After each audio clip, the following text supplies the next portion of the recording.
네, 안녕하세요. 네, 찬양 감사합니다. 앞쪽에 앉아 있으면 좋은 게 뭔 줄 아세요? 찬양을 들을 때 되게 감동이 더 있어요. 제가 또 감사하게도 가까이 있으니까요. 되게 막 귀에 쏙쏙 잘 들어옵니다. 네, 앞줄에 계신 분들 훨씬 좋았죠? 네, 뭐 그렇다고 합니다. 그래요. 어이구, 생각보다 오늘 옷차림들이 어떻게 좀 알록달록하네요. 뭔 일 있어요? 아니 오늘 주일인데. 네, 그래요. 마음이 콩밭에 가 계시면 안 되고 아무쪼록 점심 드실 때까지는 말씀에 집중해 주시고요. 그 이후에 이제 알아서 계획된 대로 밖을 나가든지 안에 계시든지 알아서 하시기 바랍니다. 그래요. 오늘 주일날 또 함께 해주셔서 감사합니다. 먼저 기도하겠습니다. 우리를 사랑하시는 거룩하시고 자비로우신 우리 하나님 아버지, 참으로 감사를 드립니다. 죄 많은 저희를 찾아와 구원해 주시고 이렇게 계속되어지는 은혜 가운데 살게 하시고 또한 영원한 천국 소망 가운데 남은 때를 살아갈 수 있도록 우리를 불러주시고 또한 축복해 주심에 너무도 감사를 드립니다. 참으로 우리에게 주어진 소중한 날들, 소중한 시간들을 하나님의 사랑을 받은 자답게, 소망이 있는 자답게 살아갈 수 있도록 영육간에 우리 각 사람을 세심하게 살펴주시고 때를 따라 하나님의 선하신 도움의 손길을 힘입고 승리하는 매일의 삶을 살아갈 수 있도록 하나님 도와주시기를 원합니다. 각 개인뿐 아니라 가정에도 평안에 평안을 더해 주셔서 마음의 요동함이 없이 온전히 기쁨으로 감사함으로 하나님을 섬기게 하시고 또 우리 교회 안에도 평안함을 더해 주셔서 하나님이 우리에게 맡겨주신 지상 최대의 명령, 복음 전파의 사명을 끝까지 잘 감당하는 우리 교회 되게 해주시기를 기도합니다. 이제 내일부터 일찍부터 계획되어 있었던 또 전도 집회가 시작이 됩니다. 앞서 말씀을 전하게 되실 우리 김종훈 목사님에게 함께 주셔서 한 주간 은혜의 복음을 유감없이 선포할 수 있도록 필요한 모든 은혜 더해 주시고 또 집회를 준비하는 우리 모든 고마운 손길들, 그리고 기도하시는 분들, 또 전도하고 계시는 분들, 내일부터 봉사하실 모든 분들 위해 은혜 베풀어 주셔서 한 주간의 집회를 통해 하나님께 먼저는 영광이 돌아가며 또 우리 교회에는 기쁨이 되며 감사가 넘치는 한 주간의 집회로 삼아 주시기를 우리 하나님께 또 기도합니다. 오늘 마땅히 이 자리에 함께해야 되지만 사정이 있어서 함께하지 못한 식구 계시다면 또 기억해 주시고 합당한 은혜로 이끌어 주셔서 다음 주에는 꼭 이 자리에 함께할 수 있도록 하나님 도와주옵소서. 모든 것을 이기고 이 자리에 함께 머리 숙인 우리 식구들의 그 마음과 삶에 또한 가정에 하나님 마음껏 축복해 주시기를 간절히 바라면서 지금도 우리를 사랑하시는 예수님의 이름으로 기도드립니다. 아멘. 네, 시작하는 말씀 요한계시록 22장입니다. 요한계시록 22장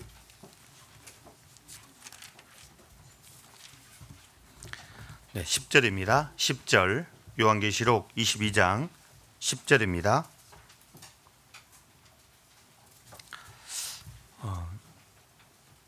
마치 이제 이쯤 되니까 성경을 다 배운 것 같지 않아요? 이제 더 이상 뒤에 한 장 넘기면 없잖아요. 그러니까 이쯤 되면 와, 내가 성경을 꼭 다 배운 것 같은 기분이 살짝 이제 들긴 하지만 대단한 착각인 거 아시죠? 네. 네. 찾으시라고. 네. 다 찾으셨죠? 그래요. 요한계시록 22장 10절에서 15절까지를 제가 읽겠습니다. 눈으로 따라 읽으시면 되겠습니다. 또 내게 말하되 이 책의 예언의 말씀을 임봉하지 말라. 때가 가까우니라. 불의를 하는 자는 그대로 의를 하고 더러운 자는 그대로 더럽고 의로운 자는 그대로 의를 행하고 거룩한 자는 그대로 거룩되게 하라. 보라, 내가 속히 오리니 내가 줄 상이 내게 있어 각 사람에게 그의 일한 대로 갚아주리라. 나는 알파와 오메가요 처음과 나중이요 시작과 끝이라. 그 두루마기를 빠는 자들은 복이 있으니 이는 저희가 생명나무에 나아가며 문들을 통하여 성에 들어갈 권세를 얻으려 함이로다. 개들과 술객들과 행음자들과 살인자들과 우상 숭배자들과 및 거짓말을 좋아하며 지어내는 자마다 성 밖에 있으리라. 15절까지 읽었습니다. 요 며칠 동안 이제 요 앞에 코앞에 있는 세종대 축제 기간하고 겹쳐 있어서요. 아이고 하루가 좀 시끄러웠습니다. 창문을 좀 답답해서 열어두면 하도 시끄러워서 또 창문을 닫게 되고 또 창문을 닫으면 또 답답하고 또 열면 시끄럽고 며칠 동안 되게 좀 그랬었는데요. 뭐 시작이 있으면 끝이 있잖아요. 결국은 또 이렇게 끝나는 것을 볼 수가 있었습니다. 다행스러운 건 이제 다음 주 집회 기간과 축제 기간이 서로 겹치지 않아서 천만 다행이구나 라는 생각이 이렇게 좀 들었습니다. 왜 이런 거 있잖아요. 아무리 우리가 구원을 받았어도 옆에서 막 신나하고 있어요. 그러면 내 마음이 어떻게 작동을 해요? 같이 막 이렇게 들썩들썩 아니 뭐지 그래요? 저 특수한 마음이고 일반의 마음은 막 이게 마음이 자동으로 반응을 하잖아요. 이렇게요. 심지어 어떤 분들은 몸까지 반응을 합니다. 음악에 맞춰서 이렇게 심장이 먼저 반응을 하고 또 몸까지 반응을 하는 어쩌겠어요. 이게 뭐 우리 현실인데 집회에 집중해야 되는데 여기서 저기서 이렇게 축제하고 또 들뜬 분위기를 이렇게 우리에게 보여주면 아무래도 우리가 집중하기 어려운데 마침 일찍 끝나서 잘 됐다. 다음 한 주간 집회에 집중할 수 있게 해주셔서 또 감사하다라는 마음을 또 가졌습니다. 집회가 있어서 혹시 이런 분들 계시면 집에 돌아가셔서 크게 회개하셔야 할 겁니다. 사실 청년분들께서 일찍부터 또 고맙게도 준비하시고 또 어제는 심지어 또 노방 전도도 이렇게 하는 모습을 이렇게 볼 수가 있었습니다. 참 기특하죠. 볼 때마다 칭찬 많이 해주시고 또 할 수만 있다면 지갑을 열어서 뭐 냉커피 한 사발이라도 이렇게 이렇게 청년들에게 힘내라고 이렇게 해주시면 정말 좋을 것 같습니다. 어제 잘 다녀왔냐고 물어보니까 지나가는 꼬맹이가 한마디 하더랍니다. 사입이 그래서 참 개인적으로 그 말씀 들은 청년분들의 마음이 어땠을지는 모르겠지만 그쵸 마음은 분명히 안 좋았겠죠. 그렇지만 또 생각해 보면 정말 구원을 받고 내가 언제 또 어디 가서 또 누구에게 그런 말을 들어볼 수 있을까? 우리가 못해서 뭐 정말 부족해서 뭐 그런 말을 듣는다면야 뭐 할 말이 없겠지만 우리는 분명 정확한 복음을 가지고 있고 또 이 복음을 전하기만 하면 죄로 죽은 영혼이 분명히 구원을 받는 거듭나는 것을 우리가 보잖아요. 그리고 구원받은 우리 식구들의 신앙이 말씀을 통해 점점 성장해 가는 것을 분명히 보잖아요. 그런데도 뭐 이단 사입이 이런 몰라서 그런 거죠. 몰라서 아직 찰떡선이가 없어서 천지분간을 못해서 그런 거라고 생각하고 또 어쨌든 구원을 받고 또 복음을 전하려고 하는 그 노력 때문에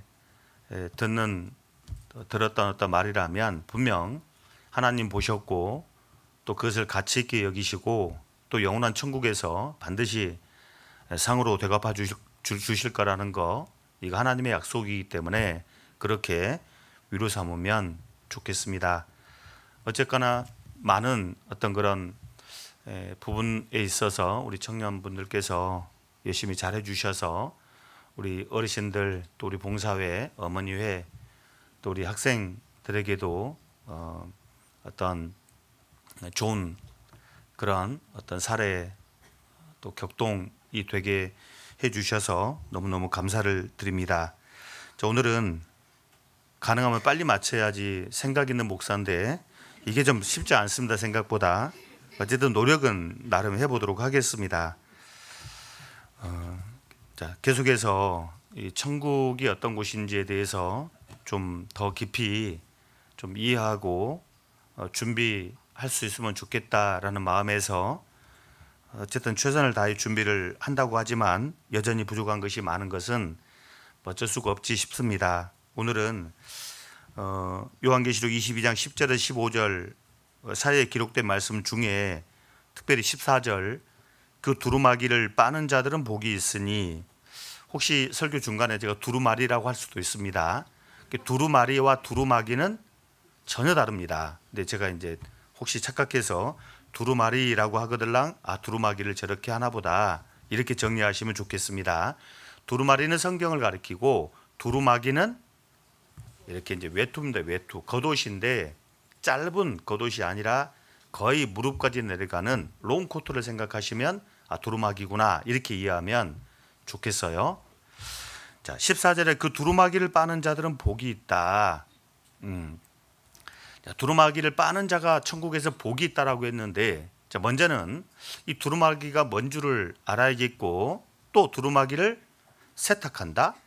이걸 빨래방에 맡겨야 한다는 소리냐? 뭐 이제 여러 가지 생각이 들 수가 있잖아요.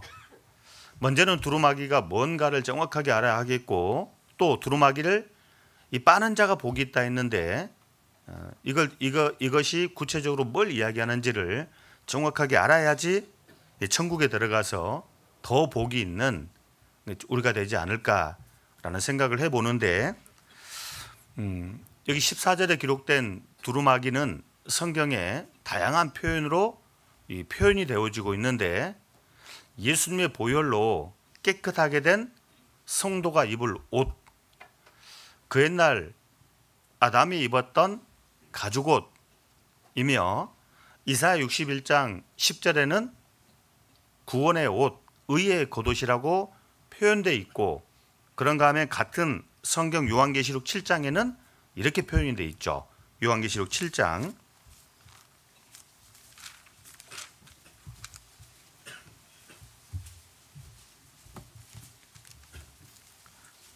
9절입니다. 요한계시록 7장 9절.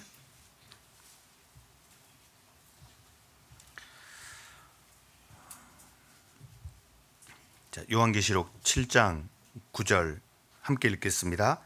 이 일 후에 내가 보니 각 나라와 족속과 백성과 방언에서 아무라도 능히 셀 수 없는 큰 무리가 흰옷을 입고 손에 종려가지를 들고 보좌 앞과 어린 양 앞에 서서, 각 나라, 각 족속, 각 백성, 각 방언 중에서 예수님의 피로, 예수님의 보혈로 깨끗게 된 사람들을 흰옷 입고 있다 이렇게 표현하고 있잖아요. 요한계시록 7장 여기 와서는 흰옷을 입었다, 흰옷으로 이렇게 표현하고 있습니다. 그러니까 결국 표현은 다양하지만 요한계시록 22장에 두루마기를 입고 있는 사람이 일단 복이 있는데, 한 사람이 죄로 영혼이 죽어 있잖아요. 죄로 죽은 그 영혼이 예수님 피로 죄 씻음 받고 구원받은 것을, 거듭난 것을, 가죽옷을 입었다, 구원의 옷이다, 의의 겉옷이다, 흰옷이다, 또는 두루마기 옷을 입었다 이렇게 이제 표현하고 있다라고 정리하시면 좋겠습니다. 그래서 요한계시록 16장 15절에 보라 내가 도적같이 오리니 누구든지 깨어 자기 옷을 지켜 벌거벗고 다니지 아니하는 사람이 복이 있다 그랬잖아요.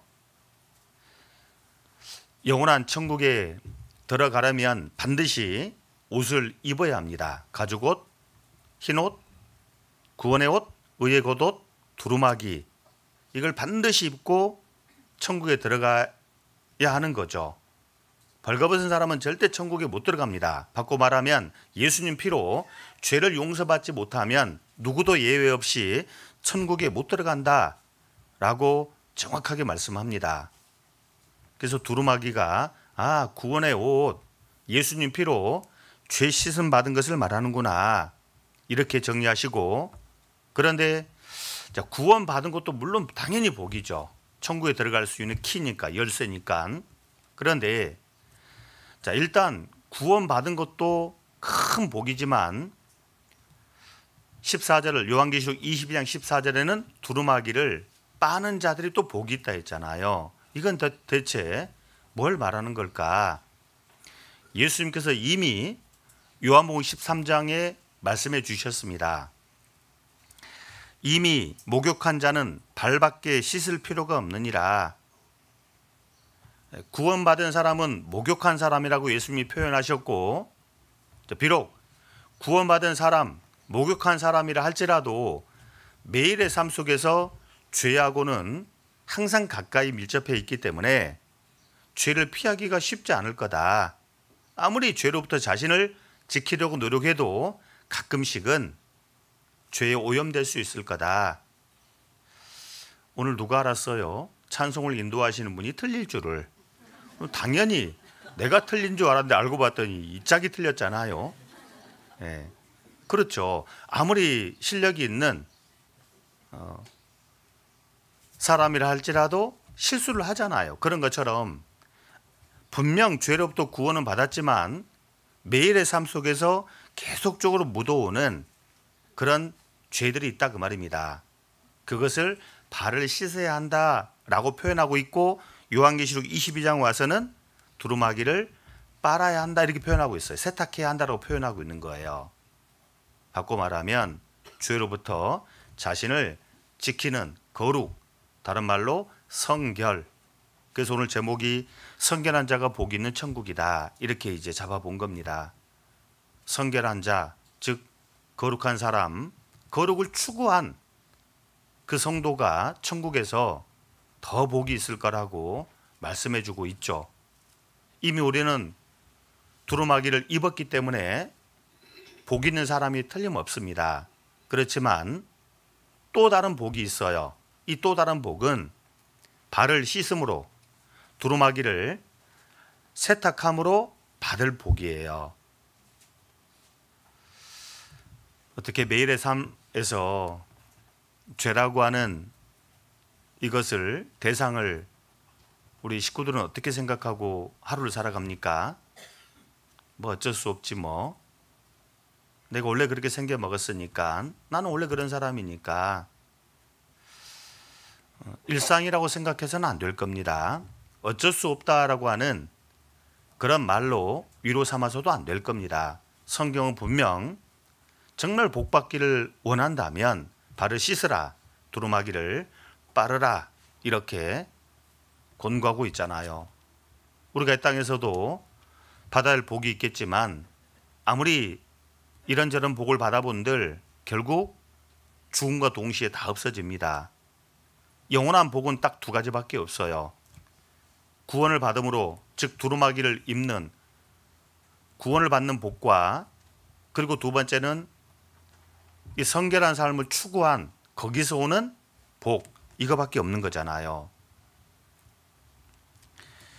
구원받은 성도들이라도 매일의 삶 속의 죄는 아주 가까이 있기 때문에 반드시 이 죄에 대해서 올바로 반응하는 것이 필요하다라고, 또 그것이 복된 삶일 거라고 이렇게 성경은 말씀하는데, 구체적으로 어떻게 두루마기를 빠는, 즉 발을 씻는, 즉 바꿔 말하면 성결한 삶을 추구하는 그런 삶을 살까? 자, 먼저는 마음이지 싶습니다. 마음. 먼저는 마음이 정말 이 거룩이라고 하는 것을 추구하려고 하는 그 마음이 있어야 할 거라고 생각합니다. 구원받지 못한 세상 사람과 구원받은 사람은 일단 마음이 다릅니다. 그 옛날 이스라엘 백성들이 우상 숭배에 깊이 물들었습니다. 더 이상 죄가 뭔지를 모르는 그런 시대가 돼버렸어요. 그렇지만 전부는 아니었던 겁니다. 소수지만 일부지만 타락해가는 그런 세상을 바라보면서 우상 숭배에 깊이 젖어든 동족들을 바라보면서 되게 안타까워했던 소수의 사람들이 있었던 거예요. 그들은 분명 복 있는 사람들입니다. 그래서 하나님이 그런 자들은 따로 분류를 하라 이렇게 말씀하잖아요. 구약 성경 에스겔 9장입니다. 에스겔 9장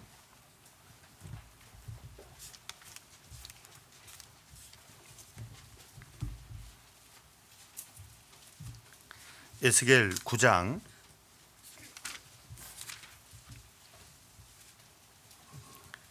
4절 9장 4절입니다.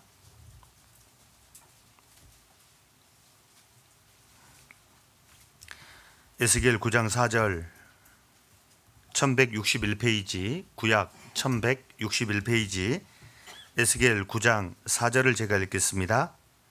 이르시되 너는 예루살렘 성읍 중에 순행하여 그 가운데서 행하는 모든 가증한 일로 인하여 탄식하며 우는 자의 이마에 표하라 하시고, 건너가 6절 같이 읽겠습니다. 늙은 자와 젊은 자와 처녀와 어린아이와 부녀를 다 죽이되 이마에 표 있는 자에게는 가까이 말라. 내 성소에서 시작할지니라 하심에 그들이 성전 앞에 있는 늙은 자로부터 시작하더라. 당시 예루살렘 성읍에서 이 가증한 우상 숭배를 하는 그런 사람들과는 다르게 그 가증한 일을 바라보면서 되게 애통했던 사람들, 마음에 큰 괴로움이 있던 사람들 그 이마에다가 따로 표시를 해두라.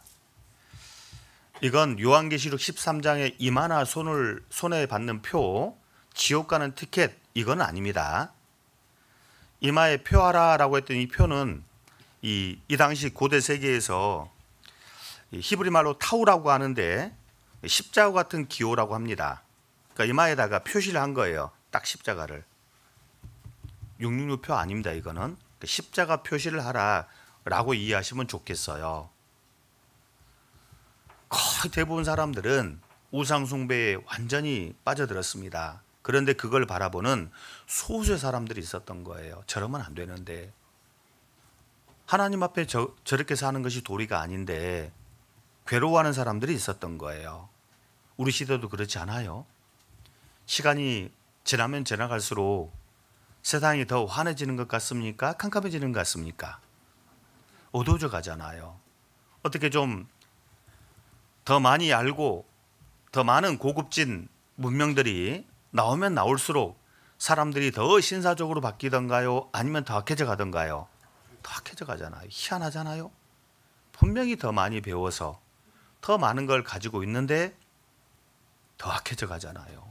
우리 시대가 그런 시대예요. 그런 세상을 바라보면서, 그런 사람들을 바라보면서 누가 애통해야 할까요? 누가 마음이 괴로울까요? 두루마기를 입고 있는 자들, 즉 구원받은 사람들이에요. 세상 사람들은 살만하다고 좋아합니다. 여기저기 요즘에 보면 지자체마다 오만 좋은 걸 다 만들어 놓고 오세요 그러잖아요. 여기저기 정말 많아요. 볼거리 많죠. 먹거리도 많죠. 자, 이런 세상을 살면서도 마음에 뭔가를 느끼는 그런 존재는 이 두루마기를 입은 구원받은 사람밖에 없어요. 구원받은 사람밖에 없습니다. 혹여라도 세상을 바라보면서 이 에스겔 예루살렘 멸망 직전 이 소수의 사람들과 같은 마음, 정말 마지막 때를 살아가는 우리가 이 마음을 갖고 있지 않다면 과연 내가 영원한 천국에 들어가서 복이 있을까? 일단은 먼저는 마음이 중요합니다. 두 번째는 정말 죄로부터 깨끗한, 아까 발을 씻고 두루마기를 빤다 했잖아요. 이건 자신을 죄로부터 깨끗하게 살려고 하는 마음이고, 두 번째는 왜 이런 사람들이 복이 있냐면 그 자체가 자신이 받은 구원에 대한 감사함의 표시이기 때문에 그렇습니다. 표현이기 때문에 그래요. 왜 우리가 죄로부터 자신을 지키려고 애를 씁니까? 왜 자신을 죄로부터 멀리 하려고 애를 씁니까? 조금만 양보하면, 조금만 타협하면, 어쩌면 한쪽 눈을 살짝 감으면 얼마든지 잘 살 수 있는 세상이잖아요. 적응할 수 있는 세상이잖아요. 그런데 구원받은 우리는 그럴 수 있어요? 그럴 수 없어요? 그럴 수 없잖아요. 해서 사도 바울도 로마서 6장에 거듭 2번이나 그럴 수 없느니라. 그런즉 우리가 무슨 말 하리요? 은혜를 더하게 하려고 죄에 거하겠느뇨? 죄와 타협하겠느뇨? 그럴 수 없느니라. 그럴 수 없잖아요. 그럴 수 없다고 우리 안에서 그렇게 말하잖아요. 그럴 수 없다고. 그래서 안 된다고. 받은 사랑이 있기 때문에 죄로부터 자신을 지키고 죄로부터 자신을 멀리하려고 하는 그 적극적인 마음이 있고 실제로 그런 삶을 추구하는데 왜 이게 복이 되냐 그 말이에요. 받은 구원에 대한 감사의 표시거든, 표현이거든요. 그러니 하나님 편에서 볼 때 복이 있을 수밖에요. 복을 줄 수밖에. 구원받은 성도는 참 희한한 본성을 가진 존재입니다. 정말 달라요. 홍수 이후에 노아는 방주에서 까마귀를 이렇게 날려보냈습니다. 날려보냈더니 까마귀는 안 돌아와요. 왜 안 돌아왔어요? 잔치상 받아 잡수느라 바빴거든. 여기도 먹거리 저기도 먹거리 막 온통 사방천지가 다 먹거리거든. 그러니 거기 폭 빠져 취해서 돌아올 줄 몰랐어요. 자신의 임무, 사명 탁 망각해버렸잖아요. 그런데 비둘기를 날려보냈더니 돌아오잖아요. 어디 발댈 곳이 없으니까 접촉할 곳을 찾지 못했다 했잖아요. 나중 시간이 지나 또다시 보냈더니 감람 새 잎사귀를 탁 물고 오잖아요. 까마귀의 본성과 비둘기의 본성은 다릅니다. 그런 것처럼 두루마기를 입고 있는 우리 구원받은 성도의 본성과 두루마기를 입고 있지 않은 벌거벗고 있는 세상 사람들의 본성은 너무 달라요. 다를 수밖에 없어요. 얼만큼 달라요? 마치 벌과 파리가 다르듯이 다릅니다. 벌은 밝은 곳, 환한 곳, 그리고 향기 나는 곳을 찾아갑니다. 꽃을 찾아갑니다. 파리는요, 어두운 곳, 더러운 곳, 똥을 찾아가잖아요. 본성이요, 본성. 이거 본성이잖아요. 파리야, 제발 좀 똥 찾아가지 말고 냄새나고 더럽다. 향기 나는 꽃을 좀 찾아가다오. 절대 안 되잖아요, 이게요. 본성적으로 끌려요. 벌은 꽃을 향해서, 파리는 똥을 향해서.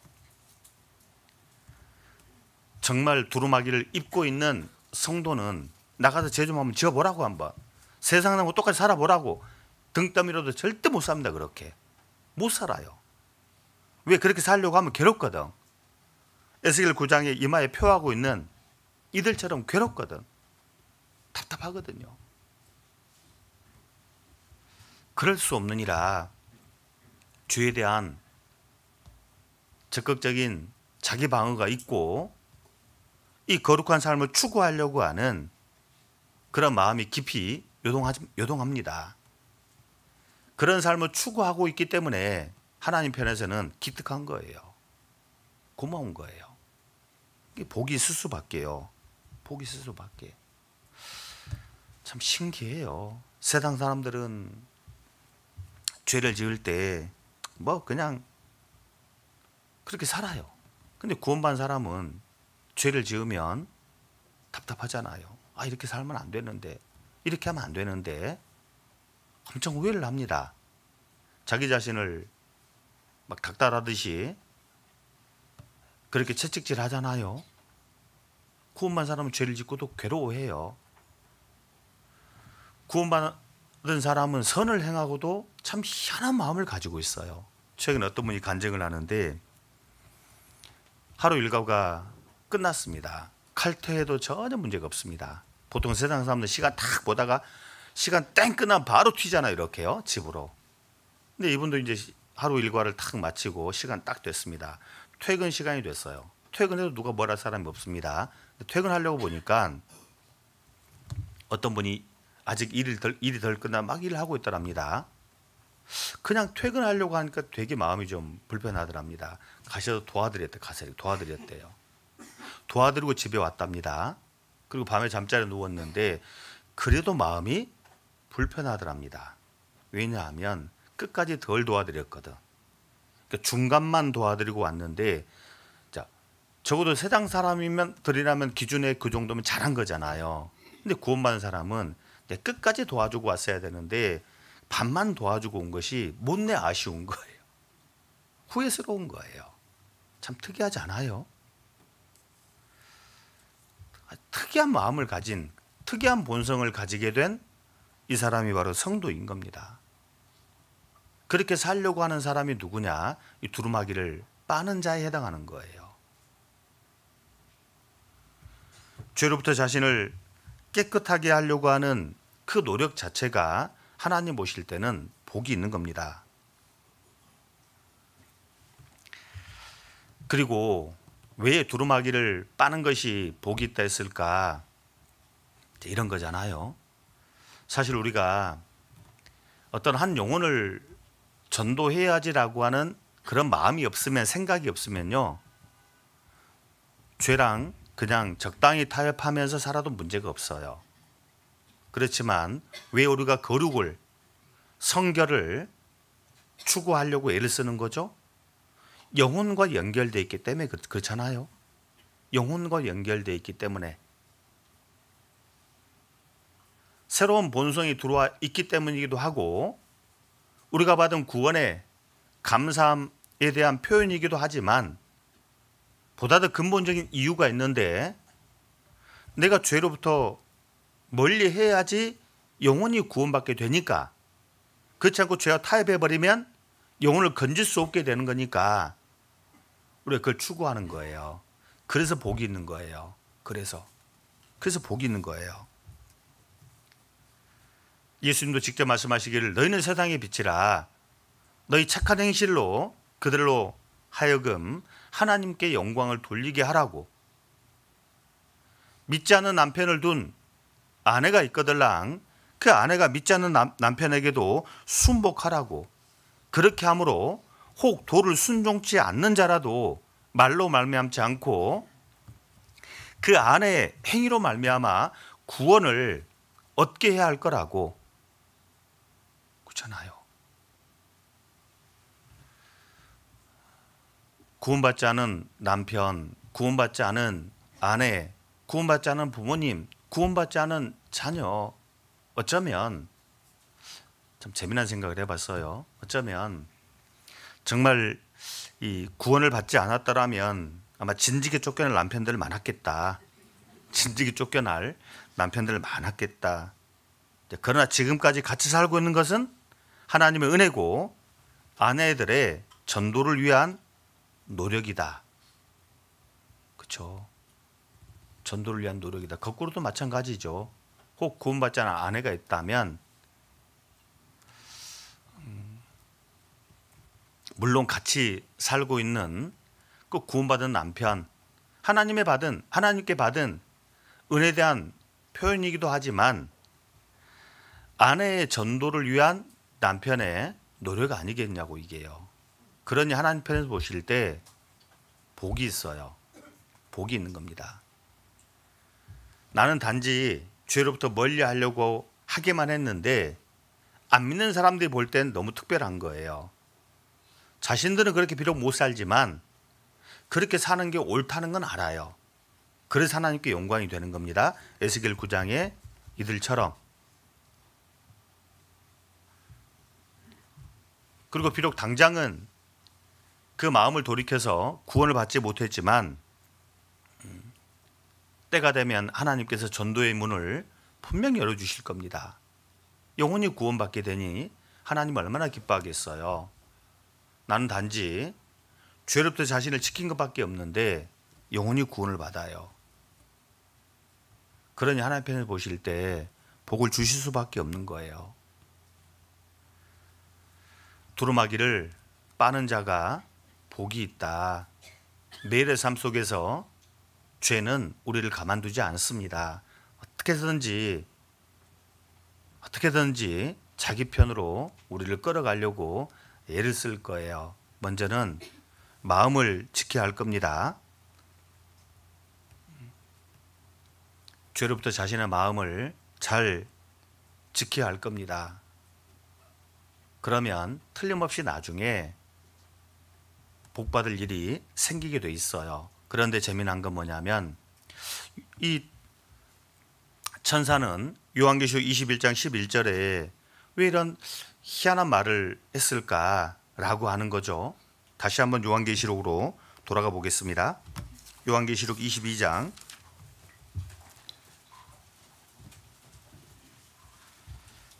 저기 알아듣기 어려운 이제 표현이 여기 나오는데 왜 천사는 이런 말을 했을까? 11절 불의를 하는 자는 그대로 불의를 하고 더러운 자는 그대로 더럽고 의로운 자는 그대로 의를 행하고 거룩한 자는 그대로 거룩되게 하라. 이거 좀 이해되세요? 의를 하는 자는 그대로 불의하고 더러운 자는 그대로 더럽고 의로운 자는 그대로 의롭고 거룩한 자는 그대로 거룩되게 하라. 이게 도대체 무슨 말인지 좀 이해가 되세요? 이게 이제 어떤 의미냐면 이 표현은 임박한 주님의 재림, 임박한 주님의 재림의 때에 정말 종말의 때에 이 자신들이 어떤 뿌린 삶의 결과를 확실하게 거둘 것이라고 하는 것을 단호하게 표현하는 말씀이기도 하고 또 예수님의 재림의 때, 즉 임박한 주님의 재림의 그때가 너무도 가까웠기 때문에 더 이상 구원받을 기회도 주어지지 않을 것이고 더 이상 주를 위해 성결한 삶을 추구할 기회도 없을 거니까 선택하라 그런 뜻인 거예요. 빨리 결정하라 그런 뜻인 거예요. 이게 주님의 재림이 정말 임박했기 때문에 더 이상 시간이 없다. 더 이상 기회가 없다. 불의를 하는 자는 그대로 불의를 하고 더러운 자는 그대로 더럽고 의로운 자는 그대로 의를 행하고 거룩한 자는 그대로 거룩되게 하라. 12절 보라 내가 속히 오리니 내가 줄 상이 내게 있어 각 사람에게 그의 일한 대로 갚아주리라. 자신들이 뿌린 삶에 대한 그 확실한 결과물을 얻게 될 건데 그 날이 임박했고 이걸 바꿀 만한 그런 기회나 시간이 거의 없다라는 뜻인 거 이게요. 불의한 자가 의로운 쪽으로 더러운 자가 깨끗한 쪽으로 자신의 삶을 바꿀 만한 기회가 이제 없다. 그런 뜻인 겁니다. 바꿔 말하면 이런 거잖아요. 아직도 구원받지 못한 분들이 많습니다. 두루마기를 입고 있지 못한 그런 세상 사람들이 많습니다. 이제 더 이상 그들이 두루마기 옷, 의의 겉옷, 구원의 옷, 흰 옷을 입을 그 날이 이제 없다. 별로 입을 수 있는 기회가 없다. 그 뜻인 거예요. 임박한 하나님의 진노를 분명히 말씀하고 있죠. 그러면 이들이 끝까지 구원의 옷을 입고 하나님 앞에 서지 못한다면 이들이 받을 게 뭐가 있겠어요? 당연히 영원한 지옥 심판이죠. 저번 주 수요일 날 이원 목사님 천국보다 더 밝은 그런 드라마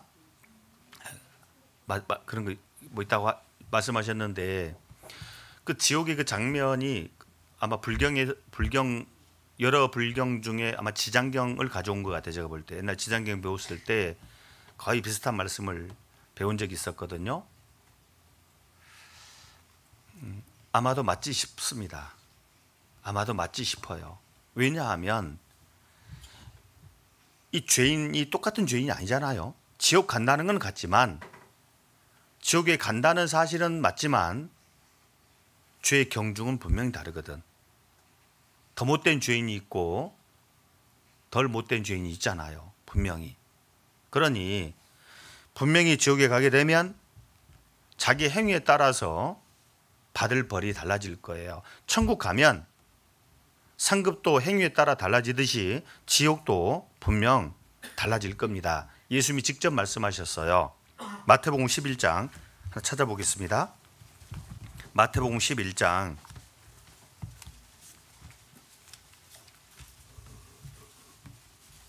마태복음 11장 20절입니다.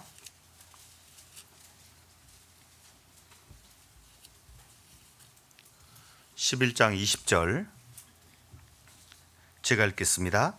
예수께서 권능을 가장 많이 베푸신 고을들이 회개치 아니하므로 그때 책망하시되 화가 있을진저 고라시나 화가 있을진저 벳세다야 너희에게 행한 모든 권능을 두로와 시돈에서 행하였다면 저희가 벌써 베옷을 입고 제에 앉아 회개하였으리라.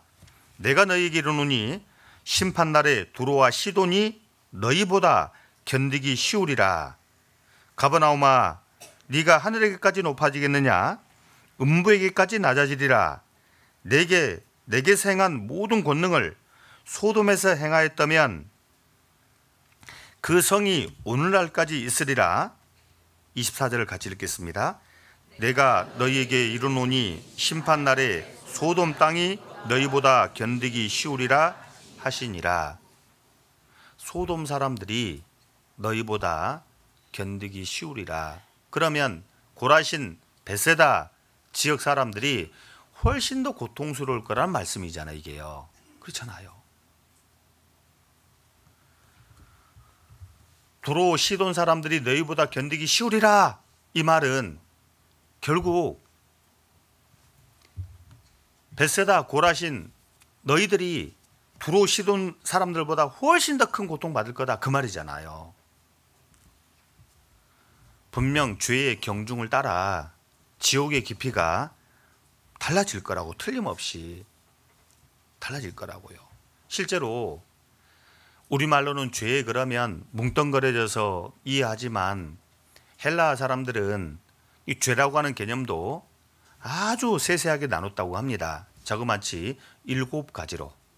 우리가 집회 때 배웠던 그 죄라고 하는 단어 하르마티아, 표적을 빗나가다, 요거 하나만 이제 대부분 배우고 넘어가는데 시간 없으니까 헬라 사람들은 아주 세심하게 따졌던 거예요. 헬라 말로 하르마티아, 표적을 빗나가다 라는 뜻으로 하나님의 표준에서 벗어나는 모든 것이 죄다. 하나님이 죄로 보신다. 그렇게 헬라 사람들은 이해를 한 거예요. 거기다가 파라바시스라는 헬라어가 있는데 이건 선을 넘는다라는 뜻이에요. 선을 넘는 녀석들, 뭐 프로도 있던데. 자, 파라바시스, 선을 넘는다는 의미로 하나님의 계명이나 경계선을 의도적으로 넘는 것을 하나님이 죄로 보신다, 그런 뜻이에요. 의도적으로 선을 넘는 겁니다. 알면서도 선을 넘는 거, 이거 죄입니다. 파랍토마, 금을 미끄러지듯 넘어가다 라는 뜻으로 의도적이지 않을지라도 부주의해서 금을 넘어가는 것도 죄다, 그런 뜻이에요. 의도하고 저지르면 죄, 저질러도 죄, 의도하지 않고 저질러도 죄. 헬라 사람들이 되게 똑똑했던 거예요. 파랍토마. 아노미아라는 단어가 있는데 법을 범하다라는 뜻으로 하나님이 정하신 법을 깨뜨리는 모든 것 죄로 본다는 뜻이고, 포네리아, 악함, 사악함이란 뜻으로 내면의 악한 성향을 말합니다. 내적인 어떤 성향도 죄예요. 그러니까 속으로 짓는 죄도 죄가 맞아요. 포네리아, 카키아, 악의라는 의미인데 이 도덕적인 부패나 악한 성품을 말하는데 이건 밖으로 나온 걸 말합니다. 거기다 아디키아, 불의, 부정이라는 뜻인데 하나님의 공의와 정의를 어기는 모든 것을 죄로 봤습니다. 이분들은. 우리가 죄에 대해서 너무 간단하게 생각하지 않은가 싶어요. 우리가 죄에 대해 너무 쉽게 생각하는 그런 성향이 있지 않을까 생각해 보는데 헬라 사람들은 죄를 아주 꼼꼼하게 따져봤던 겁니다. 사람도 그럴진데 최고 의로우신 하나님이, 거룩하신 하나님이 죄를 대충 허술하게 따져볼 것 같습니까? 심각한 거라고 이게요. 문제는 이 두루마기 옷을 입지 않은 세상 사람들은 된장인지 뭔지 분간을 못해요. 천지분간이 안 되잖아요. 아무런 생각이 없어요. 그러니 정작 애통해야 될 사람들은 웃고 있고 웃어야 될 우리는 애통해하고 있는 것이 현실이잖아요. 그렇잖아요. 그들이 애통해야 되는데 우리가 애통해하고 있어요. 그들이 걱정해야 되는데 우리가 막 걱정하잖아요. 그렇게 해줘야 돼요. 그들은 뭐가 뭔지 모르니까. 자신들이 지금 현재 어떠한 처지, 어떠한 운명, 어떠한 상태에 있는지를 전혀 모르니까. 복음 전도자 이 조나단 에드워드가 있습니다. 그분이 쓴 책에 이런 내용이 기록되어 있다고 해요. 제목은 성난 하나님의 손 안에 떨어진 죄인들이라고 하는 제목을 가진 책인데, 그 안에 총 8장으로 구성되어 있는데, 첫 번째 장에는 죄인들은 언제든지 멸망당할 위험에 처해 있다. 두 번째 장에서는 죄인들이 지옥에 떨어지지 않도록 지켜줄 수 있는 것은 아무것도 없다. 그 드라마에도 지옥 그러니까 그냥 땅이 갈라지고 순식간에 그냥 곤두박질 치더라고 보니까. 그 장면 보셨잖아요.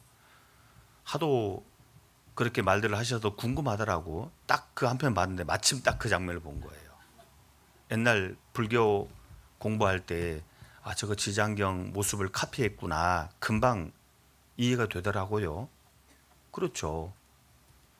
복음 전도자 조나단 에드워드가 말했던 것처럼 죄인들이 지옥에 떨어지지 않도록 지켜줄 수 있는 것이 어디가 있냐고. 자기가 자신을 지킬 거예요? 부모가 지킬 거예요? 돈이 지킬 거예요? 자신이 쥐고 있는 권력이 자기를 지켜줄 겁니까? 아무것도 없는 거예요. 근데 모르잖아요. 아무것도 없습니다. 세 번째 장에는 참된 안전은 하나님께로부터 오는 것입니다. 네 번째 장은 여러분은 언제든지 지옥으로 떨어질 수 있습니다. 제5장에는 하나님께서는 이미 지옥에서 고통받고 있는 자들보다 여러분에게 더 크게 분노하고 계십니다. 라고 설교를 했다고 해요. 하나님은 지옥에서 고통받고 있는 그런 사람들보다 여러분들을 향해 더 크게 분노하고 있다. 라고 설교를 했던 것 같습니다. 책으로 낮게 나왔잖아요. 세상 사람들은 아무것도 몰라. 지옥에서 고통받고 있는 죄인들을 향한 분노보다 살아있는 여러분들을 향한 그 분노가 훨씬 더 큽니다. 몰라요. 6장에 들어가서는 그러나 지금은 은혜의 날이며 은혜를 구하기 위해 부르짖을 수 있는 때입니다. 회개하라 그 말입니다. 7장에 가서는 여러분이 지금처럼 살아간다면 하나님의 진노는 곧 여러분의 머리 위에 내리칠 것입니다. 8장에는 지금 그리스도께서 은혜의 문을 활짝 열어놓으시고 큰 소리로 여러분과 같은 불쌍한 죄인들을 부르고 계십니다. 바울 사도도 그렇게 사람들 향해 공고했습니다.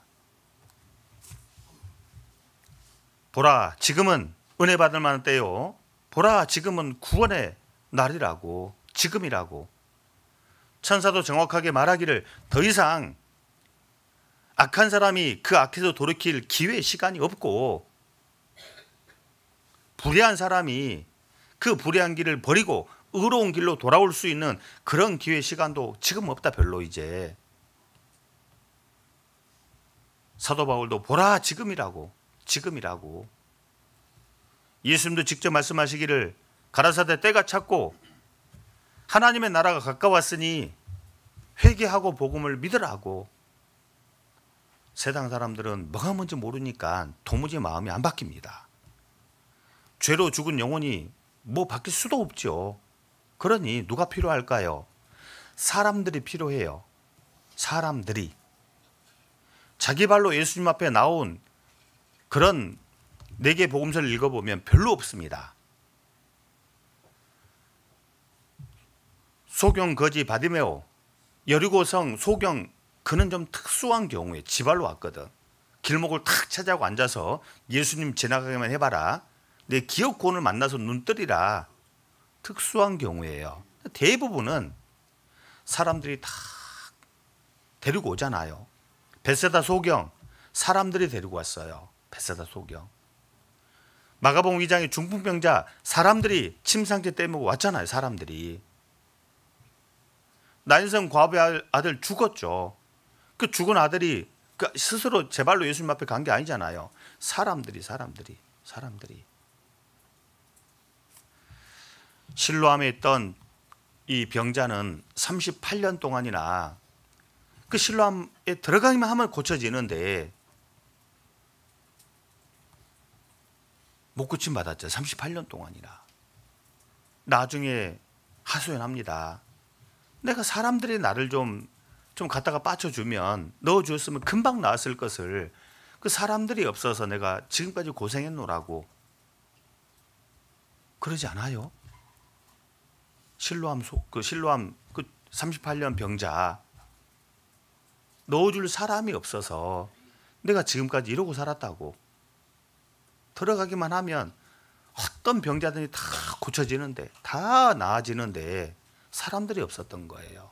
넣어줄 사람이 없어서 라고 말하지 않습니까? 어쩌면 그들이 스스로 회개하고 복음을 믿으라 두루마기 옷을 입기는 어렵지 싶습니다. 결국 우리가 회개해야 돼. 우리가 회개해야 돼. 우리가 그들의 해야 될 회개를 우리가 하고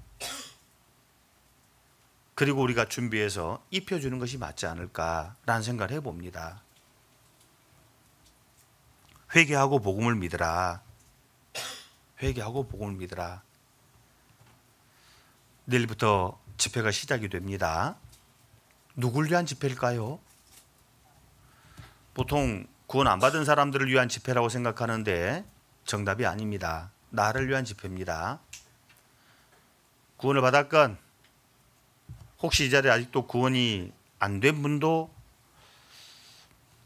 혹 있을까 염려가 되기는 합니다. 정말 마음 같아서는 한 분도 빠짐없이 다 구원받은 분이었으면 좋겠고 마음 같아서는 한 분도 빠짐없이 다 우리 하나님의 나라에 들어가서 복이 있으리라 라는 말씀대로 그 하나님의 축복 가운데 참여했으면 좋겠는데 글쎄요 100%일지 아닐지. 이번 집회는 다른 누굴 위한 집회가 아니라 나를 위한 집회라고 마음의 정리를 하는 것이 옳을 겁니다. 이미 나는 구원을 받았어 라고 해도 또 확인하는 것이 좋습니다. 아니면 어쩔 거예요? 아니면 어쩔 겁니까?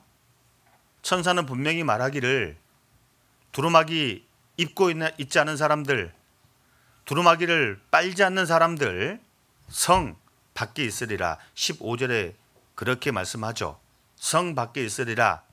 여러분 성 밖에 어떤 곳입니까? 어떤 분은 대단히 착각하는 분도 계세요. 야, 천국 성이 있고 천성이 있고 성 바깥쪽이니까 그러면 나름 그것도 괜찮겠네. 마치 이런 것처럼 꼭 서울 살아야 돼? 뭐 지방 살아도 나름 괜찮지. 이렇게 이해하면 안 됩니다. 성경은 분명히 천국 아니면 지옥을 말하지 그 성 밖이 서울 꼭 못 살면 지방 살아도 돼 그런 개념이 아니라는 사실을 기억해야 돼요. 성 밖에 있으리라 지옥 갈 거다 그 말입니다. 감당이 되겠냐고 이게. 뭐 천국보다 밝은 그거 특별히 그 장면 나온 그 회차만 보세요 한번. 그거 보면 진짜 실감이 나요. 물론 뭐 영원한 지옥을 누가 어떻게 다 표현할 수 있겠어요. 그런데 전 잠시만 보면서 두 가지 생각이 딱 들었어요. 첫 번째 감사하다. 야 정말 내 같은 사람은 당연히 저기가 있어야 되는데 이제 내가 저기 안 가게 됐으니 진짜 감사하다 라는 생각.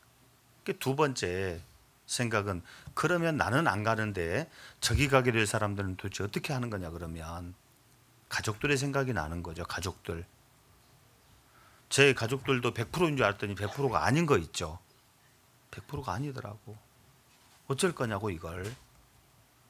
성 밖에 있으리라. 요한계시록 22장 가봅시다.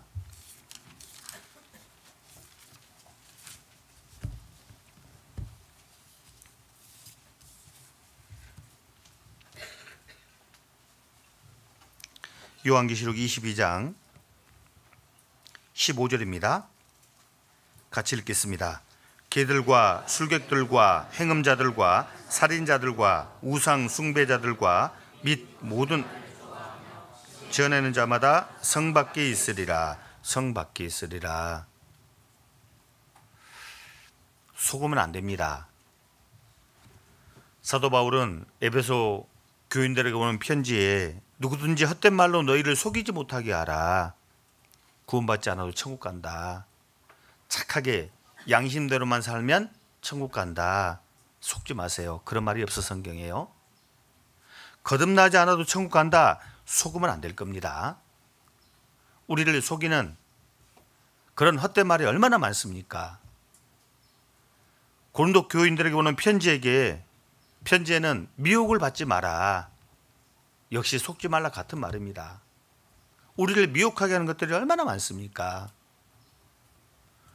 우리 시대에 참 구원받은 우리 분들도 이 참 정말 어려운 그런 분별하기 어려운 미혹될 수밖에 없는 그런 표현들이 너무 많더라고요. 최근에 이제 어떤 그 분의 글을 좀 읽었습니다. 하도 그 말이 많은 이제 그 분이기 때문에 그분 말을 듣고 이제 이렇게 좀 미혹된 이제 젊은 청년들이 좀 있다 해서 도대체 뭘 말했길래 뭐에 그렇게 미혹이 됐을까 싶어서 이렇게 들어가서 좀 봤어요. 그랬더니 총 이렇게 세 부분을 나누어서 이렇게 이제 설명을 하는데, 회개 없는 구원은 없습니다 라고 처음에 그렇게 시작을 합니다. 이건 틀린 말이 아닌데 시작은 제법 그럴싸해요. 중간 마지막 세 번 결론에 가서는 회개는 구원의 조건이 될 수 없습니다 이러는 거예요. 회개가 구원의 조건이 될 수 없다. 그러면 구원의 조건이 뭐죠? 예수님이 직접 말씀하시기를 회개하고 복음을 믿으라 했는데 회개 없는 구원이 있나요? 왜 여러 번 말씀을 들어도 구원을 못 받을까요? 왜 그렇게 수차례 말씀을 들어도 이 구원이 복음이 자기께 안 될까요? 회개가 안 돼서 그렇거든. 회개가 안 돼서 그런 거예요. 이사 55장 3절 이하에 5절 이하에 분명히 하나님 말씀하시기를 악인은 불의한 자는 그 생각을 버리고 그 길을 버리고 여호와께로 나오라. 그리하면 그가 널리 용서하시리라. 하나님의 사랑과 은혜가 작아서 용서를 못하는 게 아니라 문제는 사람 편에서 안 버려서 그래. 안 버려서. 버리지 않아서 그런 거잖아요. 뭘 안 버렸을까요? 자기 생각, 자기 길, 자기 삶을 안 버리는 거예요. 마치 뽕나무가 뿌리째 뽑혀서 바다에 심게 하는데 반만 뽑힌 거예요. 반만. 나머지 반절은 땅에 박아두고 나머지 반절은 바다에 심기려고 하니까 이게 되겠냐고. 이게 반드시 구원을 받으려면 회개를 전제로 합니다. 회개 없는 구원은 없어요. 근데 세상이 말도 안 되는 그런 말을 듣고 미혹돼서 이렇게 교회를 떠나가는 그런 이제 안타까운 일들이. 그래서 제가 봤잖아요. 혹시 궁금한 분들, 거기 혹시 마음이 꽂혀 있는 분이 있으면 빨리 오세요. 제가 정확히 풀어드릴 거니까, 알려드릴 거니까. 앞뒤가 안 맞는 소리를 하고 있단 말이에요. 우리 시대에 정말 구원받은 우리조차도, 내 자신조차도 이거 깊이 고민해 보지 않으면 이게 맞는 말인지 그렇지 않은 말인지를 정말 이렇게 알아내기 어려운, 가려내기 어려운 그런 시대를 우리가 살고 있는 게 틀림없어. 이게요. 미혹하게 하는 일들이 정말 많을 겁니다. 구원받은 사람은 교회 나오지 않아도 된다? 그런 말도 함부로 하면 안 됩니다.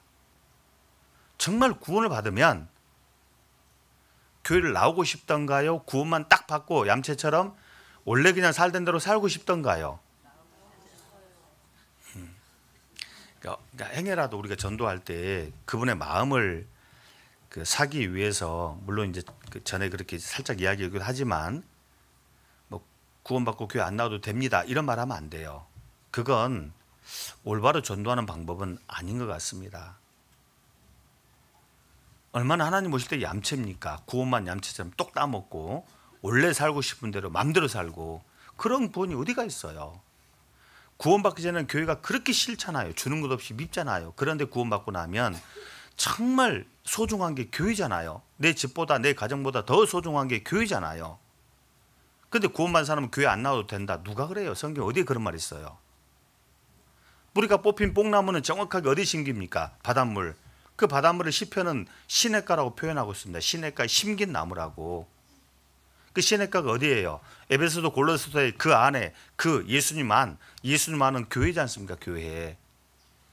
진짜 한 뿌리 남김없이, 한 뿌리 어디 광고 같은데, 한 뿌리 남김없이 싹 다 뽑혀가지고 확 심기면, 옮겨 심기면 그곳이 시냇가고 그곳이 그의 안, 예수님 안, 교회 아니다 그 말이에요. 그런데 구원받은 사람은 교회 안 나와도 괜찮다. 누가 그래요? 속으면 안 돼요. 진짜 구원을 받으면 교회가 정말 소중해요. 내 자신보다 더 소중해요. 나를 포기하고 희생해서라도 반드시 지켜야 할 건 교회다고 하는 것이 개념이 딱 잡히거든. 근데 구원받으면 교회 안 나와도 된다. 누가 그런 소리를, 속으면 안 돼요.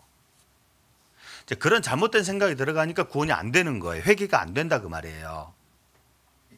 그래서 두루마기 옷을 못 입어요. 가죽옷, 의의 겉옷, 구원의 옷을 못 입고 여전히 사는 거죠. 그러니 결정을 하셔야 돼요. 혹시 여기 계신 분 중에 나는 아직 구원 확신이 없다 그런 분 계시거들랑 결정을 하셔야 돼요. 불의한 자는 그대로 불의를 하고 더러운 자는 그대로 더럽고, 정말 내가 구원 안 받은 상태로 계속 그냥 끝까지 살든지, 아니면 이참에 정말 갈아타든지 거룩한 쪽으로, 의로운 쪽으로 작정하고 갈아타든지 결정을 해야지, 중간에 낑겨서 이도저도 아닌 것은 진짜 하나님 오실 때 못 봐주는 겁니다. 결정을 하세요. 정말 말씀을 내가 듣고 두루마기 옷을 입겠다, 구원을 받겠다. 그리고 구원을 받으면 두루마기를 빠는 정말 거룩한 삶을 내가 사는 동안에 살아가겠다라고 하는 그런 마음의 결심을 딱 하고 말씀을 들으면 구원이 100% 되게 돼 있습니다. 원래 그게 진짜 회개거든. 이 죄만 용서해 주신다면, 해결해 주신다면 내 나머지 삶을 내 시킨 대로 살게요. 이게 진짜 회개잖아요. 그런 마음을 갖고 있는데 하나님이 두루마기 옷을 입혀주지 않겠냐고, 안 입혀주시겠냐고, 뭐가 아까워서.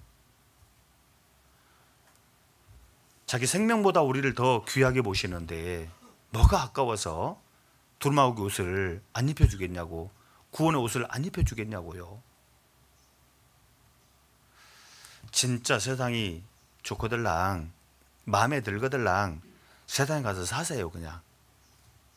또 그럴까 싶다. 목사님이 살아라 했으니까 나 삽니다. 하나님 앞에 가서 그렇게 또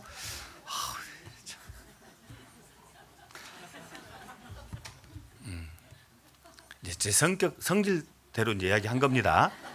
그렇게 하란 말씀이 아니라 저라면 그럴 것 같아요. 진짜 이 교회가 별 볼일 없는 곳이고, 뭐 성경이 정말 아무짝에 쓸모없는 책이고, 이거 믿어본들 내 인생에 내 삶에 뭔 도움이 되겠냐, 혹 그런 생각이 있다면, 뭐 천국 누가 가봤냐? 목사 당신 가봤어요? 그런데 무슨 천국이 있다고 그래요? 개똥밭에 굴러도 이 세상이 최고지, 그런 생각이 있거들랑 저라면 그럴 것 같아요. 뭐하러 교회 와요? 세상 나가보면 재밌거리가 얼마나 많은데, 그렇잖아요? 우리가 진짜 하나님의 뜻대로 살려고 하니까 세상이 별 볼 일 없는 거지, 하나님은 쏙 빼버리잖아요? 그러면 진짜 세상 매력 있습니다. 재미집니다, 여러분. 돈만 있으면. 돈이 없으면 처참한데 돈만 있으면 진짜 재미진 세상이에요. 근데 하나님이 있으니까 이게 엉망인 거예요. 아무것도 아닌 게 되는 거예요. 영원한 세계가 있으니까 이게 별거 아니다 그 말입니다. 그런데 이것도 저것도 아닌 그런 상태에 있으면 어떻게 하는 거냐고요. 진짜 마음에 탁 결단을 하고 말씀을 들으세요. 그러면 틀림없이 구원을 받을 겁니다. 두루마기 옷을 입혀주실 거라고요. 그리고 정말 구원을 받았다면 의로운 자는 의를 행하고 거룩한 자는 거룩되게 행하라. 진짜 우리가 받은 은혜에 대한 기쁨 감사함을 가지고 우리 하나님을 섬길 수 있는 이 기회에 얼마나 있을까요? 진짜 내가 성결한 삶을, 즉 두루마기를 빠는 거룩한 삶, 성결한 삶, 죄를 멀리하는 삶을 내가 살아보려고 마음의 결심을 해본들 얼마나 살 수 있을까요? 별로 없잖아요, 사실. 악인이 죄를 지을 수 있는 시간도 별로 없습니다. 구원받은 사람이 하나님의 뜻대로 살 수 있는 기회도 시간도 별로 없어요. 왜? 주님의 재림이 임박했으니까. 그러니 천사가 그렇게 표현한 겁니다. 할 테면 해보라고. 마음 먹은 대로 살아보라고. 반드시 선택한 대로, 뿌린 대로 결과물을 얻을 거라고. 우리는 이미 받은 구원이 있습니다. 은혜가 있습니다. 정말 이것에 보답할 수 있는 그 기회도 시간도 많지 않다면 남은 시간 더 열심을 내서 더 적극적으로 주님을 섬기고 살아야 되지 않겠냐고. 왜요? 두루마기를 빠는 자는 복이 있다 했거든. 상급도 달라요. 영광도 달라요. 같지가 않습니다. 같으면 억울하지. 바울이 받을 영광과 우리가 받을 영광이 똑같다면 바울이 억울하죠. 베드로가 받을 상급과 우리가 받을 상급이 똑같다면 억울하죠. 전국 교회의 많은 식구들 중에 진짜 알려진 그런 신앙들이 있습니다. 많은 사람들의 그 마음에 감동을 주는 신앙들이 있습니다. 그분들이 받을 상급 영광과 내가 받을 영광 상급이 똑같다면 그분들이 억울해할 거라고. 같아서는 안 돼요, 절대적으로. 해서 사도 바울은 고린도 성도들에게 두 번째 보는 편지에 진짜 간절한 마음을 담아서 이 말씀을 남겨둔 겁니다. 마지막으로 고린도후서 3장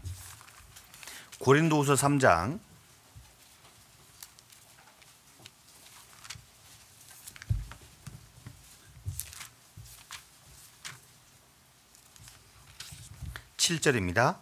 3장 7절에서 11절까지 말씀입니다. 제가 읽겠습니다. 7절. 돌에 써서 새긴 죽게 하는 의문의 직분도 영광이 있어 이스라엘 자손들이 모세의 얼굴에 없어질 영광을 인하여 그 얼굴을 주목하지 못하였거든. 하물며 영의 직분이 더욱 영광이 있지 아니하겠느냐. 정죄의 직분도 영광이 있은즉 의의 직분은 영광이 더욱 넘치리라. 영광되었던 것이 더 큰 영광을 인하여 이에 영광될 것이 없으나 없어질 것도 영광으로 말미암았은즉 길이 있을 것은 더욱 영광 가운데 있느니라. 요거 이해되세요? 이게 되게 좀 어렵잖아요. 의문의 직분, 영의 직분, 정죄의 직분, 의의 직분, 영광의 영광, 뭐 복잡하잖아요, 이게요. 이게 이제 이렇게 정리하면 이게 간단하게 이해가 이제 될 겁니다. 다른 쉬운 번역들을 이렇게 보게 되면 7절에 돌에 써서 새긴 죽게 하는 의문의 직분은 이게 이제 모세가 시내산에 올라가서 받아 내려온 그 10계명, 물론 10계명만 받아온 게 아니잖아요. 성막 제도도 받아 내려오고, 즉 하나님의 뜻을 모세를 통해 전달한 겁니다. 어떤 식으로? 문자화해서. 그래서 이 의문의 직분을 문자의 심부름꾼 이렇게 이제 옆에다 주석을 달아두세요. 그러면 읽어가면 쉽게 이해가 돼요. 하나님의 뜻을 전달하는데 모세는 문자를 받아와서 심부름했다. 그러니까 의문의 직분을 문자의 심부름꾼, 문자의 직분 이렇게 이제 이해하면 되게 쉬워져요. 그러면 영의 직분은 성령의 심부름꾼 이렇게 이제 이해하면 좋을 겁니다. 8절에 하물며 영의 직분이 했는데 영의 직분은 성령의 심부름꾼. 9절에 정죄의 직분은 이제 모세랑 연결되는데 의문의 직분과 연결되는데 사람을 단죄하는 일, 이렇게 주석을 달아두세요. 사람을 단죄하는 일. 실제로 율법이 그렇잖아요. 행하라 살리라. 행하지 못하면 죽는다 이거잖아요. 그러니 사람을 단죄하는 일, 이걸 정죄의 직분, 이렇게 이제 해석을 달아두면 읽을 때 탁 이해가 됩니다. 정죄의 직분도 영광이 있은즉, 그 다음에 의의 직분이 나오잖아요. 의의 직분은 아까 성령의 심부름꾼 그랬는데 여기 와서는 앞에 정죄의 직분이 사람을 단죄하는 일이었기 때문에 성령의 심부름, 그 뒤에 9절에 나오는 의의 직분은 성령의 심부름꾼이 심부름을 잘하면 사람을 무죄 석방하게 시켜주게 돼요. 그래서 요 9절에 나와 있는 의의 직분은 사람을 무죄 석방하는 일, 이렇게 주석을 달아두면 이게 아주 쉽게 이해가 됩니다. 보세요. 7절에 돌에 써서 새긴 죽게 하는 의문의 직분, 이거는 하나님의 뜻을 모세가 문자로 받아온 거잖아요. 문자의 심부름꾼. 8절에 하물며 영의 직분이 더욱 영광 있지 않겠느냐. 영의 직분은 성령의 심부름꾼. 성령의 심부름꾼은 뭘 가지고 옵니까? 복음이죠. 복음. 예수님이 죽으시고 부활하심으로 말미암아 율법의 요구가 이루어졌다. 죄로부터 해방이다. 이게 이제 성령께서 이제 우리 마음에 가져다 주는 거잖아요. 성령의 심부름꾼. 9절의 정죄의 직분, 사람을 단죄하는 일. 의의 직분은 사람을 무죄 석방하는 일. 그러니까 보세요. 모세는 단지 사람을 죽게 하는 그런 문자의 심부름꾼 역할을 했는데 딱 내려오니까 얼마나 밝았던지 사람이 눈 뜨고 못 봤잖아요. 너무 눈이 부셔서. 제가 막 너무 잘생겨서 눈이 부셔서 못 보겠어요. 그런 분 계세요? 그럴 일은 없잖아요. 근데 모세는 실제로 너무 환하게 빛나니까, 빛처럼 빛나니까 눈이 부셔서 못 봤던 겁니다. 그래서 안 되겠다 싶어서 모세 얼굴에 수건을 쓰고 나왔잖아요. 수건을 쓰고 이렇게 나와서 이렇게 말로 이렇게 하나님께서 이렇게 말씀하셨다 하셨잖아요. 문자의 심부름꾼 노릇했던 모세도 그렇게 영광스럽게 빛났다면 성령의 심부름꾼, 영의 직분, 성령의 심부름꾼, 성령께서는 너희 죄가 다 용서되었다. 무죄 석방이다. 이거 역할 잘하면 얼마나 더 큰 영광 받겠냐, 그런 뜻이에요. 이해가 돼요 이제? 그런 뜻인 거라고. 사람을 죽게 하는 율법, 문자의 심부름꾼 역할을 했던 모세도 그렇게 영광스럽게 빛났다면 이제는 사람을 무죄 석방시키는 일, 죽은 영혼을 살리는 그 일을 잘 심부름꾼처럼 해내면 얼마나 더 큰 영광 가운데 들어가겠느냐, 그 뜻이거든 이게. 깨달으셨어요? 여전히 캄캄하세요? 혹시 모르겠다 싶으면 나중에 알아듣는 분에게 뒤에 이제 끝나고 뒤에 공부하세요. 끝내야 될 시간 다 돼가지고. 그래서요, 우리가 결론은 그렇습니다. 정말 두루마기를 입었다면 매일의 삶 속에서 두루마기를 빠는 삶을 살아야 합니다. 죄에 물들면 안 돼요. 우리는 당연히 죄로부터 멀리 해야 될 이유가 있는 사람들입니다. 마음으로부터, 실제 삶으로부터 죄를 멀리하는 삶을 살아야 하고, 실제로 그런 마음이 왜 우리에게 필요한가? 영혼을 살려야 하니까. 영혼을 빼버리면, 배제하면 우리가 굳이 정말 소중한 영혼을 살려야 되기 때문에 두루마기를 빠는 그런 삶을 살아야 해요. 왜? 그런 분들과 우리가 연결되어 있으니까. 그렇게 살 때 주님의 나라에 들어가면 복이 있으리라. 영원한 영광, 축복 가운데 들어가게 될 거라고 이렇게 말씀하고 있습니다. 그래서 그렇게 정리하면 좋겠습니다. 기도하고 마치겠습니다. 우리를 사랑하시고 구원하신 하나님 아버지, 감사합니다. 오늘도 이렇게 말씀 앞으로 저희를 불러주시고 또 우리에게 베풀어 주신 사랑을 다시 한번 또 기억하게 하시고, 하지만 아직도 주님의 사랑을 알지 못하는 그런 영혼들이 받을 형벌과 또 처하게 될 운명에 대해 저희가 또 한 번 생각하고 그들을 대신해서 염려하고 걱정할 수 있는 기회를 또 갖게 해주셔서 감사합니다. 이제 내일부터 시작될 전도 집회를 통해 우리의 마음속에 있는 걱정, 근심으로만 그칠 것이 아니라 이 마음에 있는 걱정과 근심이 해결되는, 해소되는 귀한 기회로 삼을 수 있도록 우리의 입을 열어주시고 또 우리의 발걸음을 이끌어 주시기를 우리 하나님께 기도합니다. 나머지 오후의 모든 일정들 가운데도 하나님이 함께 해주시고 또 우리를 축복해 주시기를 부탁드리며 우리를 죄악 가운데서 구원하신 예수님의 이름으로 감사하며 기도하였습니다. 아멘.